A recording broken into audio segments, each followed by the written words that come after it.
ఎప్పుడైనా ఆలోచించారా రూమ్లో అంత సైలెంట్గా ఉన్నప్పుడు ఎక్స్ట్రావర్ట్స్కి ఎలా ఉంటుందో? అటు చూడు బే. ఇలా ఉంటుంది.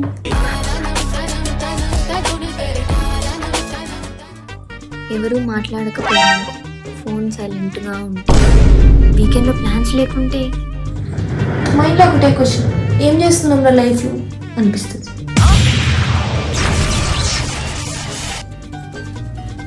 అది వీక్నెస్ కాదు, అది extrovert life. Extrovert life sir ఏంటి సార్ అది? Extrovert life. ఎక్స్ట్రావర్ట్ అంటే ఇంట్రోవర్ట్కి ఆపోజిట్ కాదు, ఇంట్రోవర్ట్స్కి నైట్ మేర్.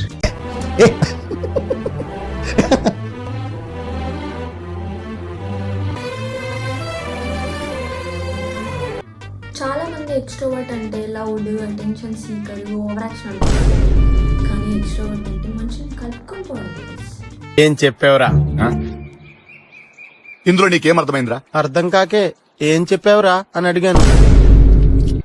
కాఫీ నుండి కన్వర్సేషన్ నుండి వస్తుంది. ఎప్పుడైనా మూడ్ బాగాలేక సైలెంట్గా ఉంటే ఏరా బాగాలేదా అంటారు, కానీ ఏరా మూడ్ బాగాలేదా అని ఒక్కడు అన్నారే అంట. పాపం ఫీల్ అయినట్టున్నారు. బ్రేక్ టైంలో నేను ఫుడ్ కోసం వెయిట్ చేయను, గ్రూప్ కోసం వెయిట్ చేస్తాను. ఫుడ్ తిన్నాక గుర్తుండదు, కానీ కాన్వర్సేషన్.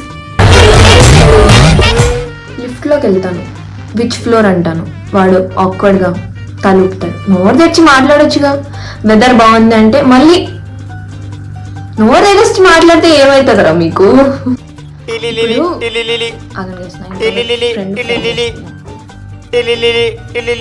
హలో ఆగండి, నేను చెప్తా, పెద్ద స్టోరీ కాదు. 3 గంటలు కూడా మాట్లాడలేదు. మీరే చెప్పండి, ఒక రూమ్లో అందరూ సైలెంట్గా ఉంటే టైం స్లోగా నడుస్తుందా, లేకుంటే నాకే అట్లా అనిపిస్తుందా? మీరు అలోన్ కాదు, ఐఎమ్ విత్ యూ. నవ్వండి, మాట్లాడండి, కనెక్ట్ అవ్వండి, కాన్వర్సేషన్స్ బ్యూటిఫుల్గా ఉంటాయి. మోరల్ ఆఫ్ ద స్టోరీ ఏంటంటే, ఎక్స్ట్రోవర్ట్ అంటే ఓవర్ యాక్షన్ కాదు, లౌడ్ కాదు. వాళ్ళు ఒక బ్యాటరీ, మనుషులతో రీఛార్జ్ అయ్యే ఒక ఫోన్. నెక్స్ట్ టైం ఎవరైనా ఎక్స్ట్రావర్ట్స్ వచ్చి మీ దగ్గర మాట్లాడితే వాళ్ళని ఇగ్నోర్ చేయకండి. వాళ్ళు మాట్లాడకపోతే బర్స్ట్ అవుట్ అయిపోతారు. ఈ వీడియో మీకు నవ్వు తెప్పించినట్లయితే like, comment, share and subscribe చేయండి. ఈ వీడియోని మీ ఎక్స్ట్రావర్ట్ ఫ్రెండ్కి షేర్ లేకుంటే ట్యాగో చేయండి. అవసరం లేదు, వాళ్ళు ఆల్రెడీ మీకు షేర్ చేసే ఉంటారు, బట్ స్టిల్ మీ వంతు సాయం మీరు చేయొచ్చు. అండ్ సబ్స్క్రైబ్ చేయలేదని అనుకోండి, నెక్స్ట్ టైం వీడియోలో మీ గురించి మాట్లాడతాం. ఓకే, థ్యాంక్ యూ విన్నందుకు. బాయ్.